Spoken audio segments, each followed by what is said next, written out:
The views expressed in this program do not necessarily reflect those of this station. Welcome to Insights into Northeast Michigan, a WBKB News public affairs program. Insights deals with the issues affecting those in the community, as well as Northeast Michigan and the state. And now, Insights into Northeast Michigan.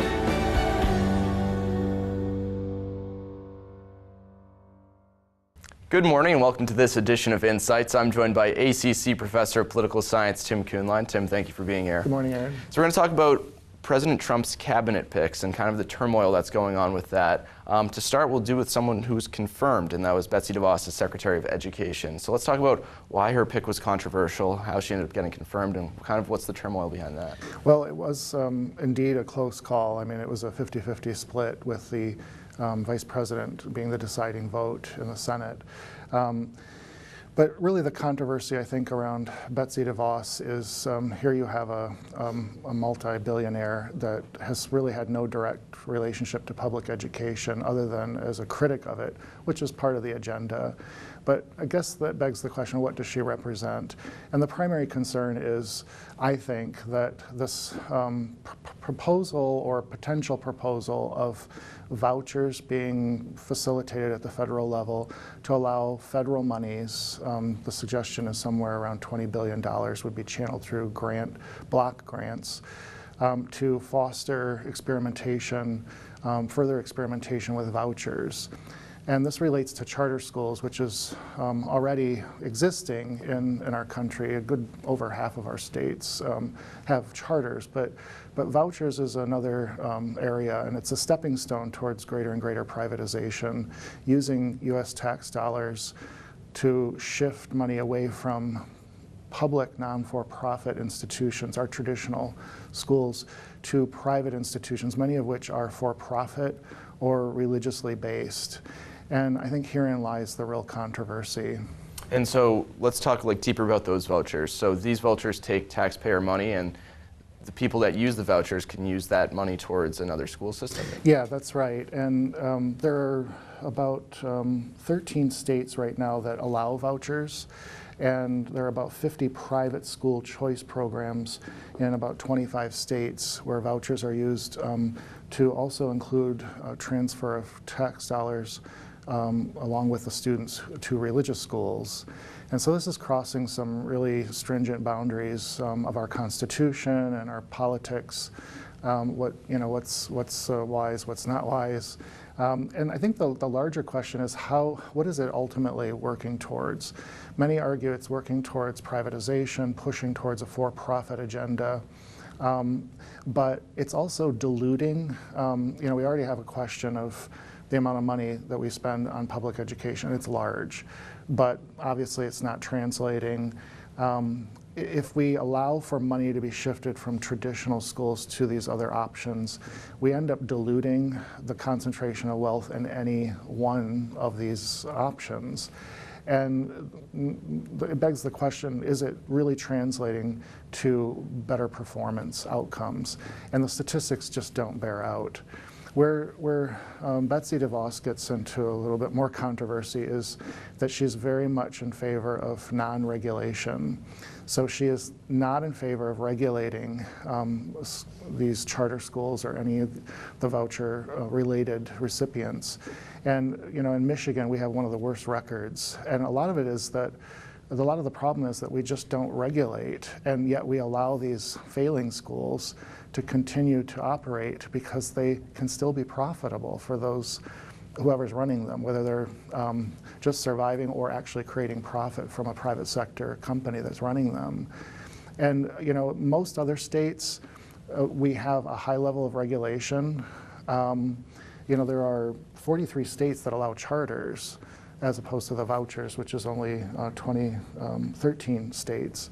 But where we run into problems is that the lack of regulation is allowing for too much confusion about the outcomes, which should really be the final driving force behind this. So her view on public education is controversial, and her kind of distance from it throughout her life is controversial. So let's talk about her confirmation hearings, and they were kind of the most fiery ones out of anyone, really.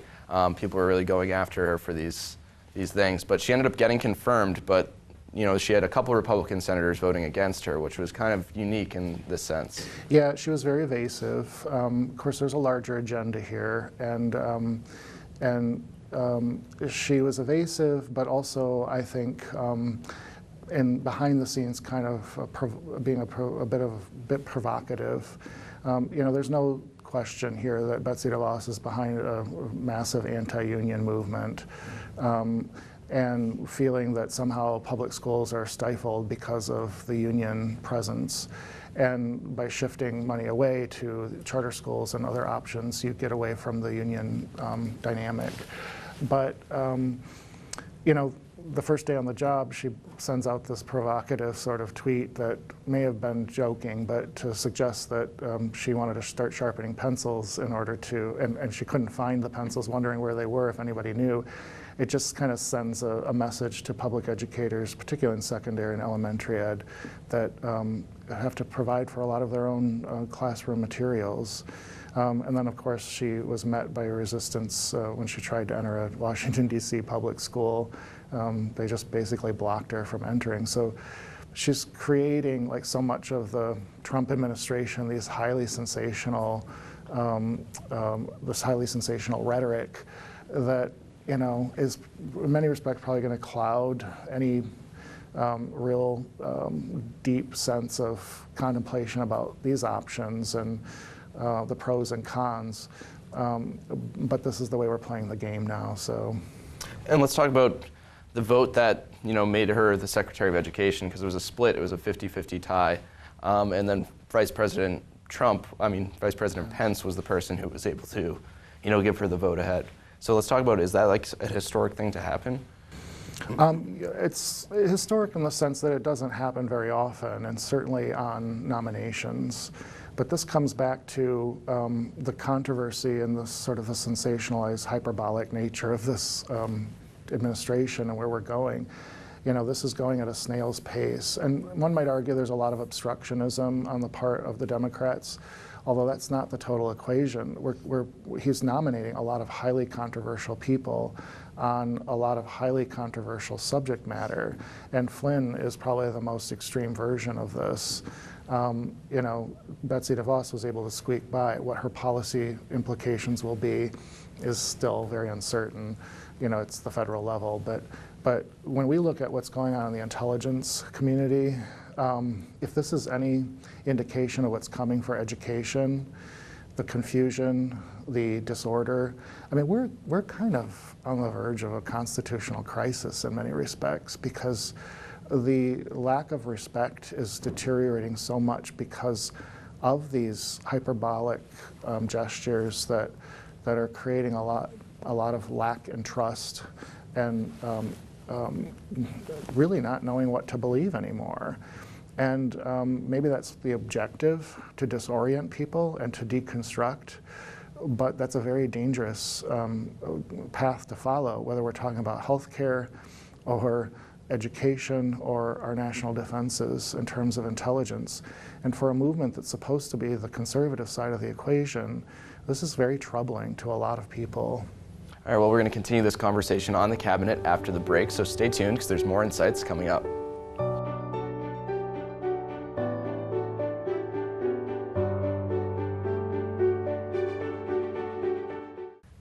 Welcome back to Insights. I'm joined by ACC Professor of Political Science, Tim Kuhnlein. And Tim, we were just kind of talking about Trump's cabinet picks. So let's talk about one who recently resigned, and that was General Flynn. Let's talk about why that happened and kind of how bizarre it is. Well, it's a bit convoluted. It's not clear that he did anything illegal per se, but obviously he was withholding information, or at least allegedly withholding information from the president, particularly the vice president. But the real issue, I think, with Flynn is more to do with the question of any collusion between the Trump campaign and then the Trump administration with Russian officials during the election and after the election. And of course, it all comes back to the issue of the hacking, the Russian hacking, which is a gross violation of national security. And the question is, was the Trump administration, or even if it was a rogue force, or it appears that it's more than just a rogue force, one individual, there are at least 3 people implicated, both during the campaign and after the election, in some sort of dialogue. What was that dialogue about? Well, this is raising, I think, the primary concern. Was it an intentional effort on the administration side or the Trump team side to collude with the Russians to impact our domestic elections? And this is going to be a serious problem. Because even if you might think of this as a minor issue, what it's done is deteriorate a sense of trust of the administration and the team. What is their real objective here? And we're seeing people, even within the intelligence agencies and the law enforcement agencies, our military now question, how do we manage if we can't trust? And so General Flynn resigning, a lot of things have happened over the past week, but that happening kind of was a snowball effect to really show kind of what the turmoil that's going on in the intelligence community itself. So let's talk a little bit more about kind of how they're in disarray. Yeah, the intelligence communities, I mean, obviously there's a lot of politics there for agencies that one would like to think are apolitical, but clearly they can be easily politicized. And I think there's some semblance of at least the stable forces wanting to back off from the politics and really assess, did something wrong, something terribly wrong happen here? And if that's the case, how do we manage this? But you've got all this cloud of suspicion and just insidious lying, and towards what end is not clear, but is it deception? Is it about the ability to deconstruct domestic policies to reorient, or is there really some collusion with a foreign government towards a larger global agenda without getting all conspiratorial? And so now we have interests within the White House intelligence agencies, our law enforcement agencies, which are kind of separate but under the executive branch. And then, of course, the question of Congress and its oversight of all of this. It's a real mess. One could argue we are on the verge of a potential constitutional crisis here. I mean, just last night, the press indicated that the intelligence agencies are being very careful about what intelligence they reveal to the president for fear that the executive office cannot manage this information, whether it's intentional or unintentional. And they don't trust that this stuff is not leaking to not just the American people, but who knows if it's being used in collusion with a foreign government, Russia in particular. And talk about, you said it could be on the verge of a constitutional crisis. So what do you mean by a constitutional crisis? We have the respect for the institution of the presidency is depreciating precipitously at a very early stage in a very volatile period of our politics. And eventually this partisan orientation is going to also dissipate, because we have to get down to the core of the question: can we trust what we're being told? Can we trust how we're being led?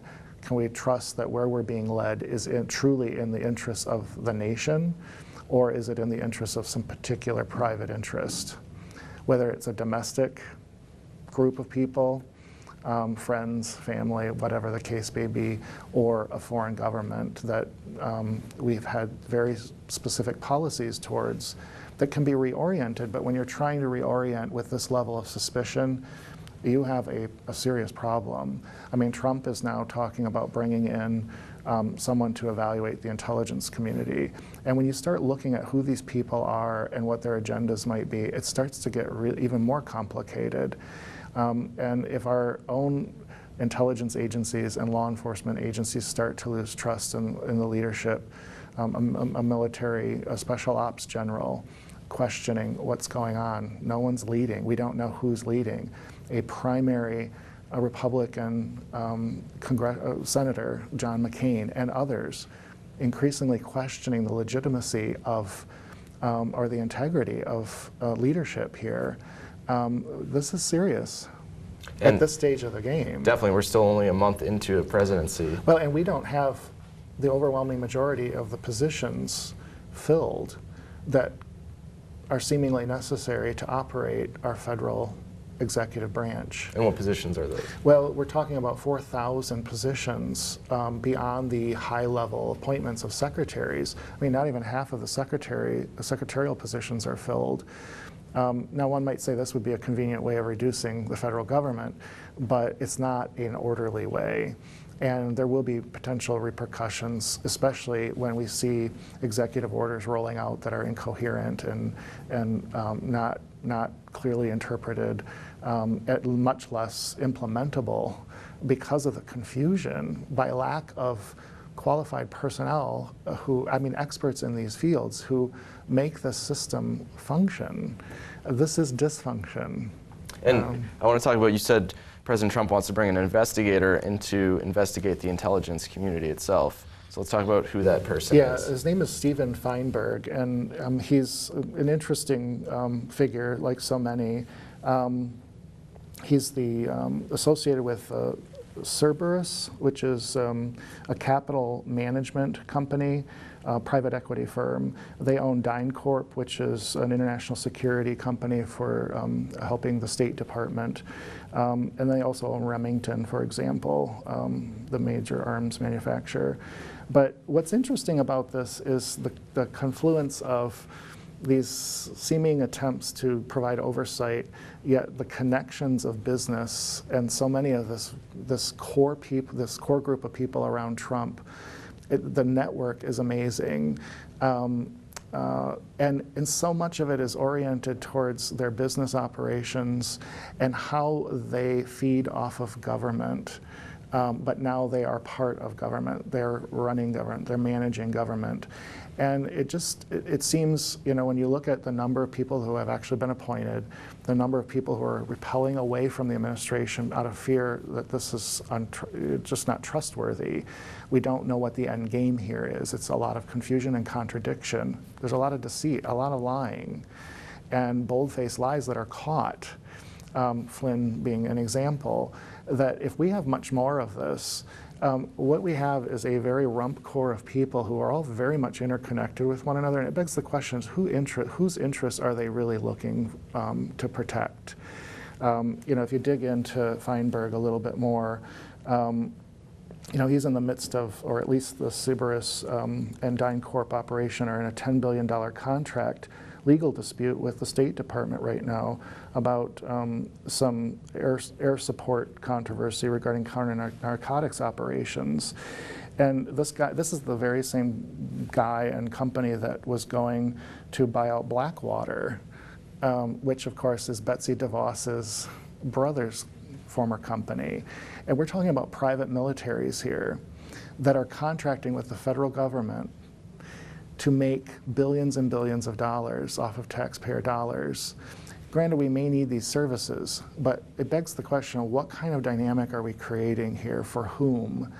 And when you start to see this very small group of elite people very much at the center of operating a government that is in utter disarray because of lack of trust, it makes you wonder where this is all going. It's definitely an interesting topic, Tim, but we're going to continue this conversation after the break, so stay tuned because there's more insights coming up.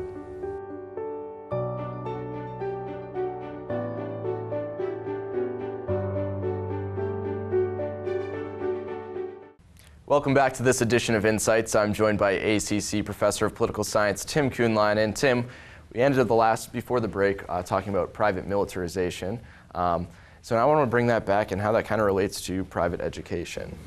Well, it does come kind of full circle because if you explore how our military operations have been from the public realm shifted towards more and more of these privatization endeavors.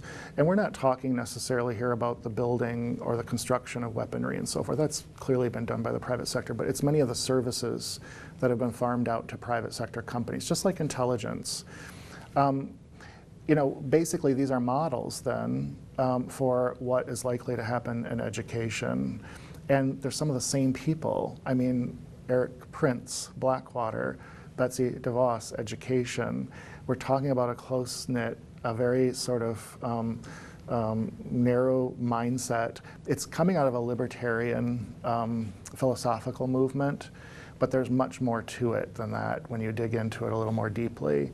But what we see here is basically shifting public resources back into the private sector with the idea that the private sector is somehow going to do a better job at it. And with charter schools, for the most part, we don't see those statistics. And where we do see those statistics of better performance, which was ideally the final goal, right, not profit, we see that it's in those states where we have high regulations and just a limited number of schools. Most states don't have high volumes of charter schools like we had in Michigan, 300 charter schools in Michigan, and unregulated, and the performance level is abysmal. 80% of our charter schools for Michigan are in the Detroit area, and 70% of those are in the bottom quarter of performing schools in Michigan. So the statistics don't pan out. In most other states where we have charter schools, the charter schools are fewer in number because they're highly regulated, and they're often created just for a specific purpose, a certain population. And so, you know, if we're going to see this happen in education like we've seen in the military-industrial complex, and we're going to see the chaos that we're seeing in the intelligence community, you know, we're in for a very rocky road, and the question is it going to translate into outcomes that help improve education? And that's kind of what the topic was during a lot of Betsy DeVos's confirmation hearings. They were saying, you know, if they're not showing these results that you want to see, what's the point of establishing more charter schools or giving them more money, especially when public schools are, you know, need to be risen up as well? Well, I think the larger point is that we're faced with a very, very significant philosophical challenge here. And I'm not sure if most people are conscious of where this goes and what the implications are. Michigan is a template of what can go wrong. The other parts of the country are a template of what could go well if it's done reasonably. How much damage can Betsy DeVos do for her critics? You know, how much damage? Well, she's supposed to execute federal law, right? Will she challenge that federal law? Of course, but it's a minor amount of money in the scheme of things, $20 billion that they might play with. Will it force people to maybe rethink and think over what they're doing? Of course. It's going to get a lot of things riled up. But if we think that this is going to somehow solve, this proposition is solving the problem, we're kind of fooling ourselves. To me, the larger question here is who's doing what and for what end goal? And I think we need to take a good hard look at that, especially with the dynamic that we're seeing unfold as we move into the second month of this administration. Yeah, like you said, especially with these cabinet picks, there's a lot of, you know, personal gain that some of these people could get out of. We see with the Secretary of State, Rex Tillerson, you know, CEO of ExxonMobil, who could be dealing overseas, you know, might be doing that for his private business.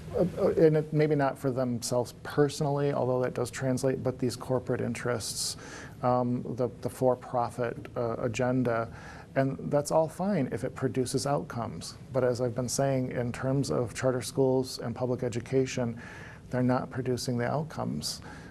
We see with graduation rates actually very high for charter schools, but the performance rates on test scores and things of that sort are at basically equal to traditional schools, if not worse. And so that's kind of the big crux of their argument to, you know, put the money in the charter schools, because, you know, it was that whole proficiency debate they had too. But the problem is what we're doing is dissipating the resources so far that no one, I mean, these charter schools are in malls and old schools, and they're not the best of conditions. Well, they may get a little bit more money, but there are going to be multiple more organizations like this. So they're not necessarily qualitatively improving. Numerically, they're improving. And then your traditional schools are going to have less money. So the overall qualitative standard is going to depreciate unless we pump more money. But we already pump more money into education than any other country in the world. We've been taking that away. One might argue starving the problem. Perhaps the starving is rooted at the wrong issue, because it's cutting schools off at their knees. Well, it's definitely some fascinating stuff, Tim. Thank you for joining me this morning. And thank you for joining us. If you want to catch more insights, you can catch us at the same time, same place. Insights into Northeast Michigan is produced by WBKB News.